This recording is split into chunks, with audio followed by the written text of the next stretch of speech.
Hi guys and gals, Pastor Scott here, and I wanted to bring something special for this Bible study.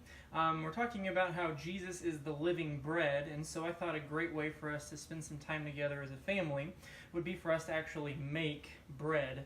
And not just any bread, we're actually going to make kind of a special bread today, a bread we like to call unleavened bread. And it's actually really easy, and that's why I think it's a great activity for families with kids or families of all ages, frankly. So I'm going to kind of be walking through this. I'm no chef, I'm no cook. That's my wife Ashley. She's all over that. But I'm going to give it a go today, and if I can do it, anybody can do it. So the first thing that you need to do is you need to turn on your oven to 400 degrees. It doesn't really matter how hot. If your oven cooks real hot, keep it at 4. If it cooks not quite so hot, maybe crank it a little more. We're going to be baking it to sight more than anything. I'll start off by showing you some of the ingredients, so bear with me as I move my camera here. Yeah.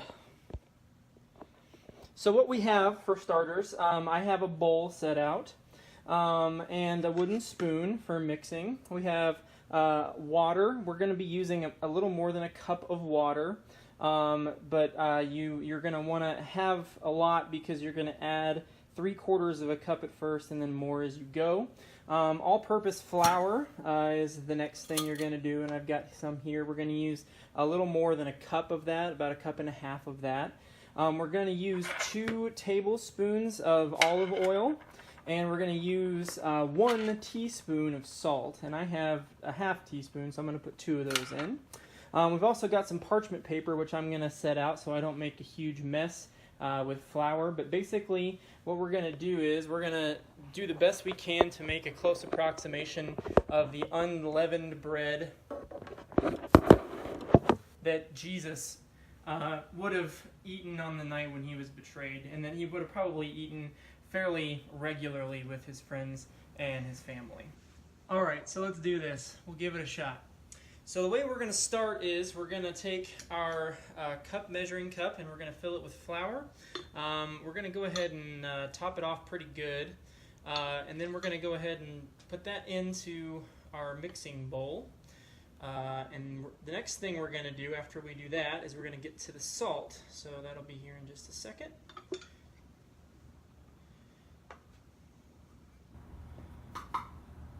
All right, so for salt, we're going to take our teaspoon, and we're going to fill it up. And I remember I have a 1/2 teaspoon, so I'm going to put in 2 of these. And then take your mixer before you add any other ingredients, whether it be your hands or your spoon or whatever, and just mix that together. All right, the next thing we do is add our 3rd ingredient, and that is the olive oil. So we're going to take our tablespoon now, and we're going to fill that up, and we're going to put 2 tablespoons in this time, so it's a little bit oily. And as you put that in, make sure you don't just put it in a big clump in the middle, kind of spread it out a little bit.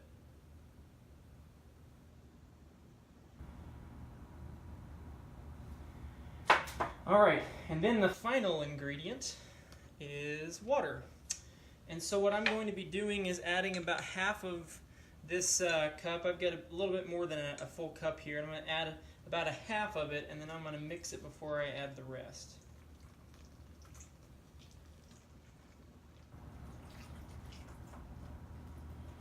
Once again, kind of spreading it out so that way it doesn't clump up too much. And then you can either use your spoon, or you know what, I'm going to do it the way that they did it probably in Jesus' time. They didn't have fancy mixers or probably many utensils, but they probably used the utensils that God gave them, their hands. So I'm going to mix it with my hands, and you'll feel it's nice and oozy and fun and enjoyable.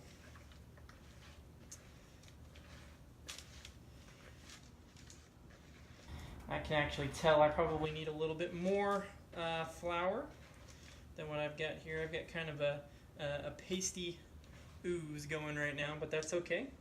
Just add more flour until you get it to be kind of more of a solid, or like a Play-Doh kind of texture. In the wise words of Bob Ross, we don't make mistakes, we make happy accidents. And so I've procured some more flour, about another half cup or so. I'm just going to eyeball it and add some more and mix it in by hand. And if I add too much flour, I can just add a little bit more water to the mixture. But what you really want to do is make sure not to just get the flour on the outside, but actually to make sure it goes clear through the dough. So we're getting closer.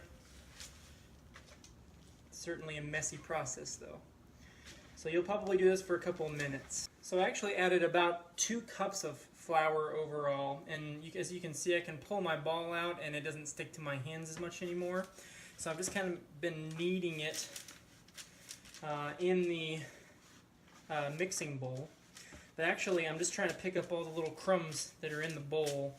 And once the bread kind of stops picking up crumbs, just stretch it like this, pull it apart, put it back together, and you'll feel that stickiness. Return to it and you can pick up more of those crumbs. And then after a while, when it kind of gets all the crumbs out, you can take your bowl and you can set it aside. And I laid out some parchment paper on a cutting board here. I'm going to grab a little bit of flour, kind of sprinkle it onto the parchment paper, just so that there's some loose powder there. And I'm going to lay it out and I'm going to smush it down with my hands as much as I can to flatten it out.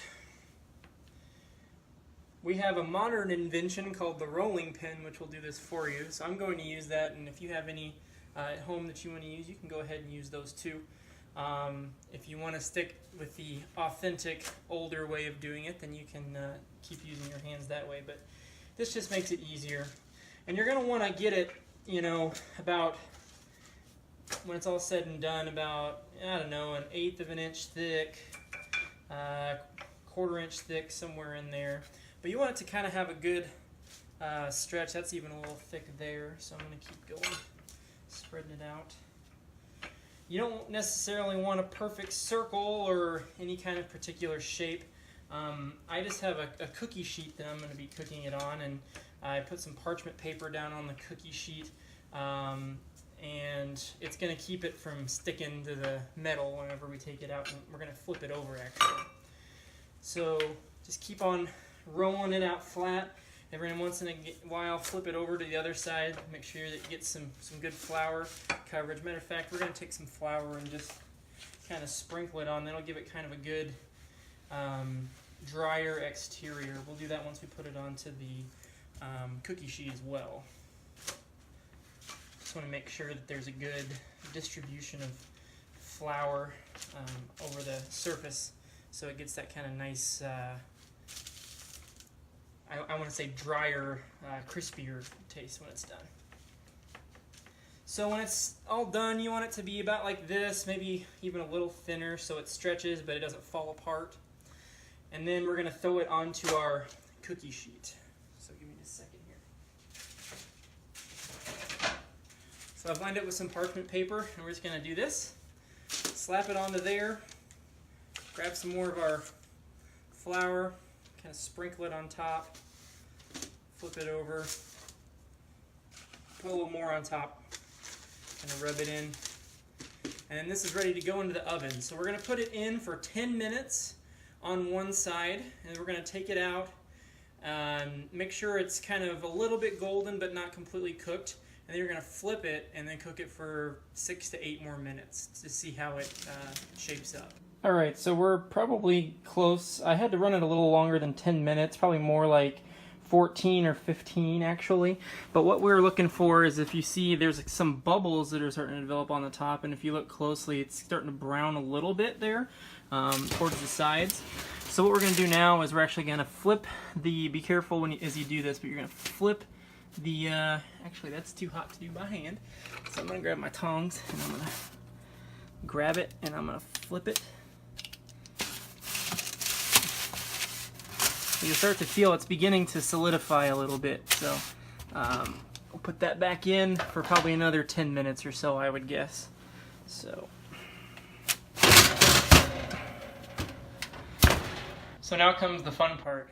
get to share in some bread together. So I don't know if you can see real close, but you can see it's a little bit darker than when we put it in, and it's also kind of hard, and that's good because remember, Jesus broke bread. And so what we're going to do is tear a little bit off. And the way that I've seen this done that's probably relatively authentic is I poured myself a little bit of olive oil and put some salt and pepper and maybe some Italian spices like oregano or basil or something like that, or anything else really that you want, or anything unrelated to that at all. Honey might be a thing too, but you just dip a little piece in and enjoy.